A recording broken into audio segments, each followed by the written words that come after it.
हरियाणा सरकार ने एक अहम फैसला लिया है जिसके तहत विभाग हैं जो सरकारी, उनमें से कुछ ऐसे पद समाप्त कर दिए गए हैं जिनका अभी कोई भी काम नहीं था, जिनकी ज़रूरत नहीं थी।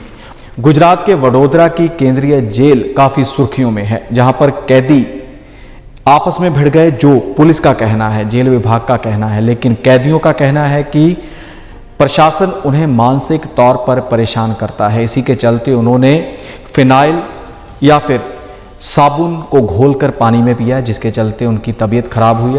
अमेरिकी डॉलर 20 साल के उच्चतम स्तर पर पहुंच चुका है, यानी कि अमेरिकी डॉलर अब 80.86 रुपये यानी कि 80 रुपये से ऊपर जा चुका है। भारतीय महिला क्रिकेटर झूलन गोस्वामी अब खेल के मैदान में दिखाई नहीं देंगी। जी हाँ, बिल्कुल, उन्होंने संन्यास लेने का ऐलान किया था और अब वो लास्ट मैच खेलने जा रही हैं, जिसके बाद वो संन्यास ले लेंगी।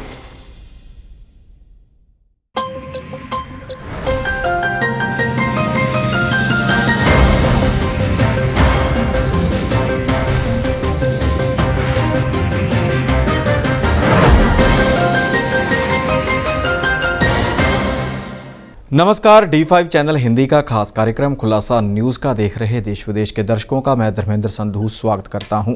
इस कार्यक्रम में विभिन्न खबरों व मुद्दों के ऊपर चर्चा करते हैं। सबसे बड़ी व अहम खबर हरियाणा से है। हरियाणा सरकार ने एक अहम फैसला लिया है जिसके तहत विभाग हैं जो सरकारी, उनमें से कुछ ऐसे पद समाप्त कर दिए गए हैं जिनका अभी कोई भी काम नहीं था, जिनकी ज़रूरत नहीं थी, और कुल मिलाकर 13,462 पदों के ऊपर कैंची चलाई गई है। और साथ ही एक और भी प्रावधान रखा गया है कि इन पदों को हटा दिया गया है। इसके अलावा विभागों में एक नई योजना के तहत नए पद सृजित किए जाएंगे, जिनके तहत 51,000 नौकरियां निकाली जाएंगी, यानी कि 51,000 लोगों को रोजगार मिलेगा सरकारी विभागों में।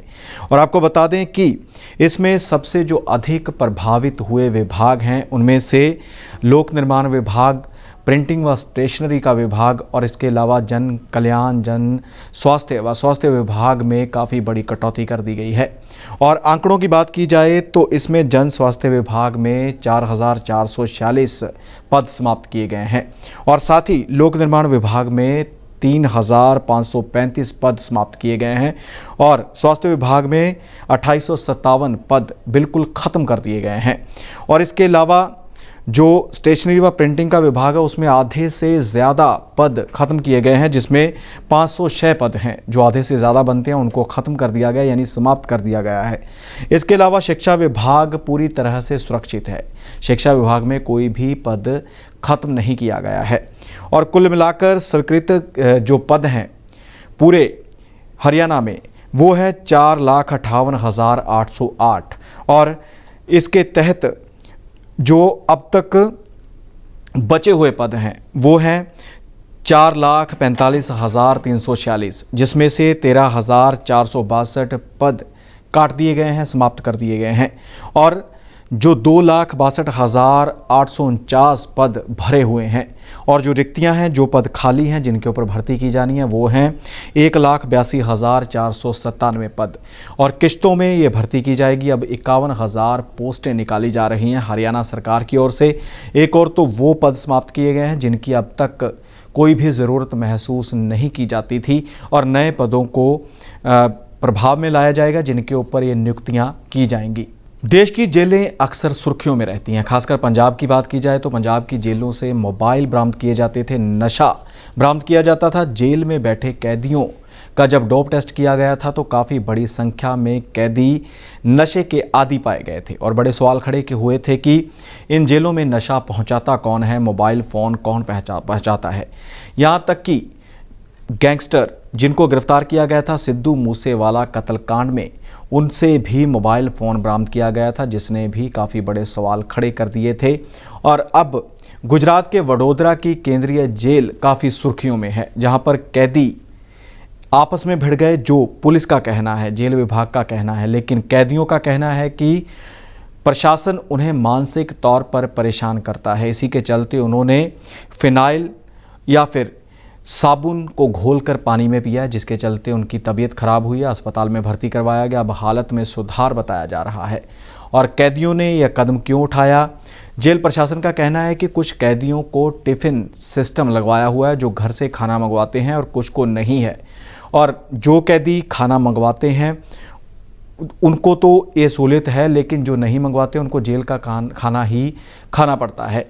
और इसी के चलते एक गुजरात आतंकवाद एवं संगठित अपराध नियंत्रण कानून है, जिसके तहत जो आरोपों का सामना कर रहे विचाराधीन कैदी हैं उनको ऐसी सुविधा नहीं है। इन्हीं कैदियों ने हंगामा किया है, जबकि दूसरे कैदियों को ये सहूलत मिली हुई है। वो भी चाहते हैं कि हमें भी बाहर से खाना मंगवाने की सहूलियत दी जाए। तो इसी के चलते जब इनको किसी और बैरक में बंद किया गया तो इन्होंने हंगामा किया, जिसके बाद इन्होंने कदम उठाया और साबुन घोलकर उसका पानी पी लिया। और इसके अलावा कुछ लोगों का यह भी कहना है कि उन्होंने फिनाइल पी है। और पुलिस विभाग, जेल विभाग, प्रशासन अपनी तरह से कैदियों के ऊपर इल्ज़ाम लगा रहा है और वहीं पर कैदी भी पुलिस के ऊपर, जेल विभाग के ऊपर, प्रशासन के ऊपर इल्ज़ाम लगा रहे हैं कि उन्हें तंग परेशान किया जाता है, मानसिक तौर पर उन्हें पूरी तरह से प्रताड़ित किया जाता है। इसलिए उन्होंने यह कदम उठाया है। अब जांच होगी, देखना होगा कि इस मामले में क्या नई अपडेट आती है। लेकिन कैदियों का इस प्रकार यह कदम उठाना और जेल विभाग के ऊपर सवाल खड़े करना अपने आप में अहम माना जाता है, क्योंकि जेल में कैदियों की सुरक्षा की जिम्मेवारी जेल विभाग की होती है। अमेरिकी डॉलर 20 साल के उच्चतम स्तर पर पहुंच चुका है, यानी कि अमेरिकी डॉलर अब 80.86 रुपये यानी कि 80 रुपये से ऊपर जा चुका है, जिसकी तुलना में भारतीय रुपया अपने पूरी तरह से गिरते हुए स्तर पर आ चुका है। और बात की जाए अमेरिकी डॉलर की, तो अमेरिकी डॉलर पूरी तरह से अपना परिपक्व स्थान ग्रहण करता हुआ नजर आ रहा है और भारतीय रुपया बिल्कुल डाउन आ चुका है। और इसी के चलते रुपये में गिरावट की ताज़ा वजह जो मानी जा रही है वो यह है कि अमेरिकी केंद्रीय बैंक फेडरल रिजर्व द्वारा ब्याज की जो दरें हैं वो बढ़ा दी गई हैं। 0.75% तक ये दरें बढ़ाई गई हैं। अगर रुपये को भी स्ट्रॉन्ग करना होगा, रुपये को ऊपर लाना होगा, तो भारतीय बैंकों को भी अपनी ब्याज दरें बढ़ानी पड़ेंगी, ये एक्सपर्ट्स का कहना है। और इसका जो सीधा बोझ है वो लोगों के ऊपर पड़ेगा। और पहले भी महंगाई को लेकर भारतीय सरकार यानी कि केंद्रीय सरकार के ऊपर भी बड़े सवाल खड़े होते हैं कि महंगाई एकदम से बढ़ी है, पेट्रोल डीजल की कीमतें आम लोगों की पहुंच से बाहर हो चुकी हैं, महंगाई के चलते खाने पीने की वस्तुएं भी बढ़ी हैं, बेरोज़गारी भी बढ़ी है। इसी के चलते जो डॉलर है अब और मजबूत हो चुका है। 22 साल पहले डॉलर 43 रुपये 60 पैसे का था, यानी लगभग रुपए की कीमत से आधा था। लेकिन अब ये ऊपर बढ़ चुका है, 80 रुपये से ऊपर डॉलर की अमेरिकी की कीमत बढ़ चुकी है। और इसी के चलते 2012 की बात की जाए तो 2012 में दिसंबर में डॉलर की कीमत 51 रुपये थी। और जो इंडेक्स जिससे डॉलर की कीमत नापी जाती है उसके तहत अमेरिकी डॉलर की जो कीमत मापने वाला डॉलर इंडेक्स है वो 0.95% की उछाल के साथ 111.69 पर पहुंच गया है, जिसके चलते डॉलर काफ़ी मजबूत हो गया है। इसकी तुलना में यूरो 20 साल और पाउंड 29 साल के निचले स्तर पर पहुंच गए हैं और भारतीय रुपया उससे भी निचले स्तर पर पहुंच चुका है। डॉलर की कीमत बढ़ चुकी है। अब ज़रूरत है भारतीय सरकार को, केंद्रीय सरकार को इस ओर ध्यान देने की। महंगाई काफ़ी बढ़ चुकी है, उसको किस प्रकार से कंट्रोल करना है, बेरोज़गारी को किस प्रकार से कंट्रोल करना है, और डॉलर के मुकाबले जो भारतीय रुपया लगातार गिर रहा है उसको कैसे ऊपर लेकर आना है, ये सरकार के सोचने की बात है। भारतीय महिला क्रिकेटर झूलन गोस्वामी अब खेल के मैदान में दिखाई नहीं देंगी। जी हाँ, बिल्कुल, उन्होंने संन्यास लेने का ऐलान किया था और अब वो लास्ट मैच खेलने जा रही हैं, जिसके बाद वो संन्यास ले लेंगी। आपको बता दें कि झूलन गोस्वामी को पद्मश्री अर्जुना अवार्ड भी मिल चुका है। इसके अलावा उन्हें फास्ट बॉलर भी कहा जाता है, फास्टेस्ट बॉलर का खिताब भी उनके नाम पर दर्ज है। उन्होंने अपने इंटरनेशनल क्रिकेट करियर की शुरुआत 2002 में की थी और उन्होंने चेन्नई में पहला मैच खेला था, वनडे मैच। और इसके अलावा अब तक उन्होंने कई जो हैं विकेट झटकाए हैं, जिसमें अब तक का उनका जो रिकॉर्ड है, उन्होंने 20 साल के लंबे करियर में 253 विकेट लिए हैं झूलन गोस्वामी ने। इसी के चलते वह कप्तान भी रह चुकी हैं। 2008 से लेकर 2011 तक भारतीय महिला टीम की वह कप्तान रह चुकी हैं। इसके अलावा अब वो अपना अंतिम मैच खेलने जा रही हैं। सीरीज चल रही है, उस सीरीज़ में भारत लीड के साथ आगे है। अगर ये सीरीज जीतती हैं तो आखिरी जो जीत है वो भी झूलन गोस्वामी के नाम ही होगी।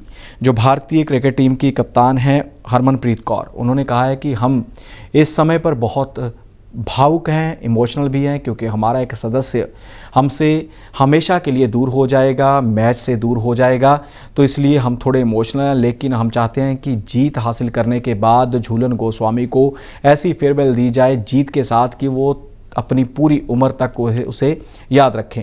और आपको बता दें कि भारतीय टीम इंग्लैंड के खिलाफ 3 मैचों की सीरीज खेल रही है और अब तक 2-0 के साथ उन्होंने अपनी अजेय बढ़त बनाई हुई है।